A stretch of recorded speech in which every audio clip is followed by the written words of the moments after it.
भाजपा प्रदेश अध्यक्ष ओम प्रकाश धनखड़ एक कार्यक्रम में बहादुरगढ़ पहुंचे, जहां कार्यकर्ताओं के साथ सुनी पीएम मोदी की मन की बात।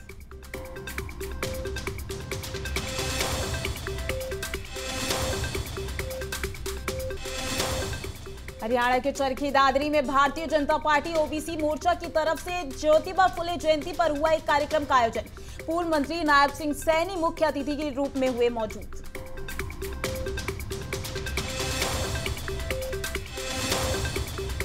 ओडिशा में करनाल की एक छात्र ने की आत्महत्या। 4 दिन से हो रहे लगातार रैगिंग से था परेशान।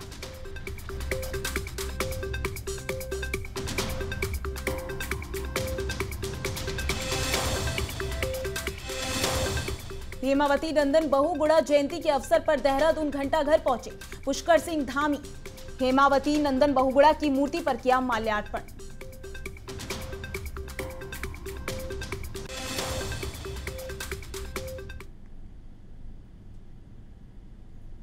नमस्कार, आप देख रहे हैं संभव टीवी और मैं हूं आपके साथ माधुरी तिवारी। बहादुरगढ़ भाजपा प्रदेश अध्यक्ष ओम प्रकाश धनखड़ बहादुरगढ़ के वेदांत आश्रम में आयोजित कार्यक्रम में हिस्सा लेने पहुंचे, जहां उन्होंने कार्यकर्ताओं के साथ बैठकर प्रधानमंत्री के मन की बात सुनी। इसके बाद बातचीत करते हुए उन्होंने कहा कि मोदी जी देश के युवाओं के साथ हर उम्र के लिए प्रेरणादायक हैं और मन की बात कार्यक्रम से युवाओं में जागृति आती है। मन की बात सुनी है। प्रधानमंत्री जी के मन की बात हमेशा देश की बात होती है, नए संदेश की बात होती है। आज उन्होंने प्रेरित किया है कि देश के अधिक से अधिक लोग और युवा प्रधानमंत्री म्यूजियम बना है तीन मूर्ति भवन में, बहुत ही शानदार म्यूजियम बना है, जिससे पूरे देश के इतिहास के साथ हम कनेक्ट हो सकते हैं। हर प्रधानमंत्री के कार्यकाल के साथ कनेक्ट हो सकते हैं और अन्य म्यूजियम भी देखने के लिए छुट्टियों में उन्होंने देश के युवाओं को प्रेरित किया है। उन्होंने जल संचयन, जल संरक्षण पर आज बहुत जोर दिया और अमृत महोत्सव में हरियाणा के चरखी दादरी में महात्मा ज्योतिबा फुले की जयंती पर भारतीय जनता पार्टी ओबीसी मोर्चा की तरफ से सैनीगंज मोहल्ले में एक कार्यक्रम का आयोजन किया गया, जहां मुख्य अतिथि के रूप में पूर्व मंत्री नायब सिंह सैनी मौजूद रहे। उन्होंने कार्यक्रम को संबोधित करते हुए कहा कि महात्मा ज्योति फुले का जीवन सभी के लिए प्रेरणादायक है और उन्होंने गरीबों के लिए भी बहुत संघर्ष किया है। महात्मा ज्योतिबा फुले के जयंती के अवसर के ऊपर एक पखवाड़े में ये कार्यक्रम का आयोजन आज यहाँ पर किया गया है। महात्मा ज्योतिबा फुले एक ऐसे महापुरुष हुए हैं कि जिन्होंने अपने जीवन में गरीबों के उत्थान के लिए, पिछड़ा, अति पिछड़ा, गरीब, उसको समाज की मुख्यधारा में जोड़ने के लिए अपना पूरा जीवन संघर्ष किया है।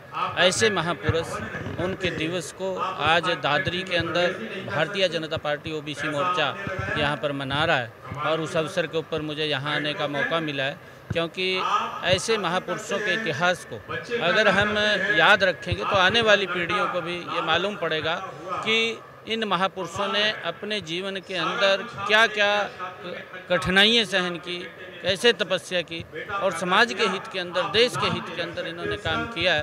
इन्होंने उस समय के अंदर बाल विवाह उसका विरोध किया और विधवा विवाह उसका विरोध किया। किसानों के हित के अंदर उन्होंने काम किए हैं और उन्होंने सबसे बड़ा कार्य शिक्षक। करनाल के एमबीबीएस के एक छात्र की ओडिशा में संदिग्ध परिस्थिति में मौत हो गई। बताया जा रहा है कि वह ओडिशा के भीमा भोई मेडिकल कॉलेज के फर्स्ट ईयर का छात्र था। सूत्रों की माने तो शुक्रवार को छात्र ने हॉस्टल से कूदकर जान दे दी। वहीं परिजनों ने बताया कि उसके साथ लगातार 4 दिनों से रैगिंग हो रही थी, जिस वजह से वह काफी परेशान था। आपको बता दें, परिजनों ने पुलिस में केस दर्ज करवा दिया था और एंटी रैगिंग कमेटी के खिलाफ भी केस दर्ज करवाया है। हर रोज़ बताता था कि ऐसे ऐसे रैगिंग चल रही है। 4 दिन ही हुए थे उसको, 4 दिन में इतना टॉर्चर किया गया उसको, मतलब उसकी आंखें ऐसे लग रही थी जैसे मतलब रोया है अभी। और उसके थोड़ी देर बाद ही जैसे हमने मतलब इसके दोस्तों ने बताया कि कुछ उसने लिख के भेजा है मेरे पास, ऐसे ऐसे कुछ करने वाला है, आप कॉल करो उसको। कॉल किया हमने, उसने उठाया नहीं। फिर वहाँ कॉलेज के प्रोफेसरों को किया, वो बोले कि इसमें मतलब ऊपर से गिराया गया या कैसे भी है। कर देते हैं इनकी। तो उसने निशांत ने मना कर दिया कि मम्मी कंप्लेन मत करना, अगर कंप्लेन कर दी तो सीनियर को पता चल गया तो वो मेरे साथ और भी रैगिंग करेंगे, क्योंकि मैं यहाँ हरियाणा का, मेरी नॉलेज में एक ही बंदा हूँ और मैं किसी को जान नहीं सकता, मैं यहाँ की लोकल लैंग्वेज नहीं जानता।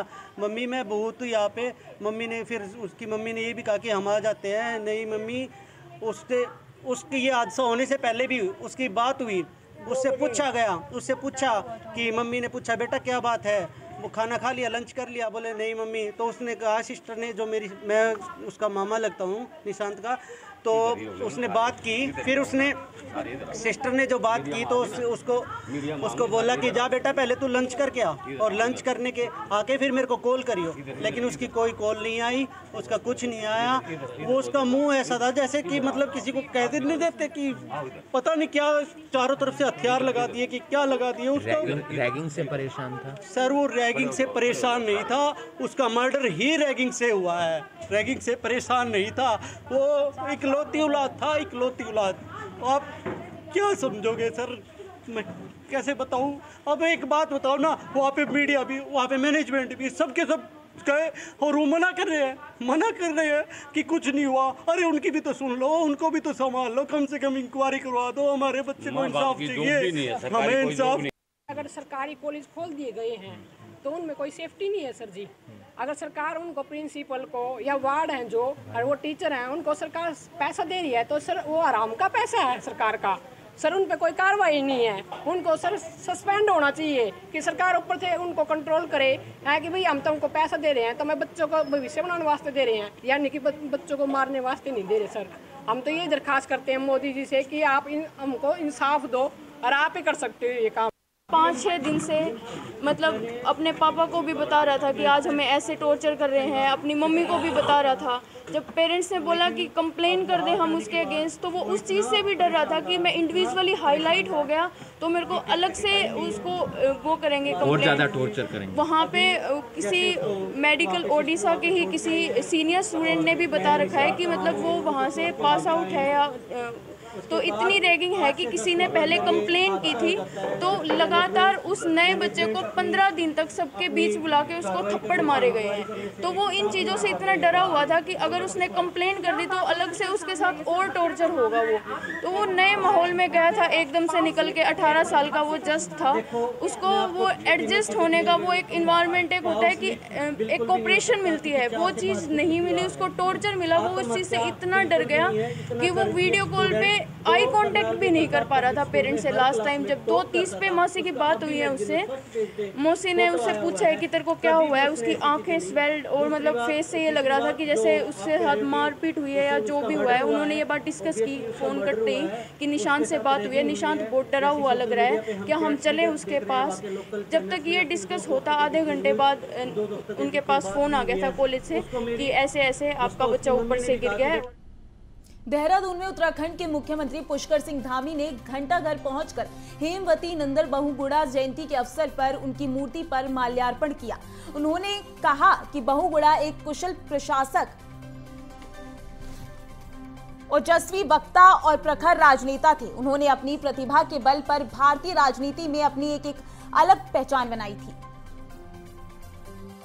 उनके इरादे थे, उनको उनकी जयंती पर सत नमन करते हैं। और निश्चित रूप से जो राजनीतिक क्षेत्रों में जिस प्रकार से प्रशासनिक हो या विकास के मामले हो, उन्होंने एक जो अलग प्रकार का जो काम किया था, आज के समय में हम सब लोगों के लिए एक प्रेरणा के कारण भी हैं, प्रेरणा स्रोत हैं। उस मार्ग का हम लोग अनुकरण करेंगे और इस मार्ग पंजाब सरकार की ओर से आज पंजाब में जुगाड़ मोटरसाइकिल रेडी पर आज से पूरी तरह से बैन लगा दिया गया है, जिसके चलते मोटरसाइकिल रेडी वालों से जब पत्रकारों ने बातचीत की तो उन्होंने बताया कि हम इन्हीं रेडियो पर दुकानदारों का सामान लेकर एक जगह से दूसरी जगह तक पहुंचाते हैं, जिसके कारण हमारे घर का खर्चा चलता है।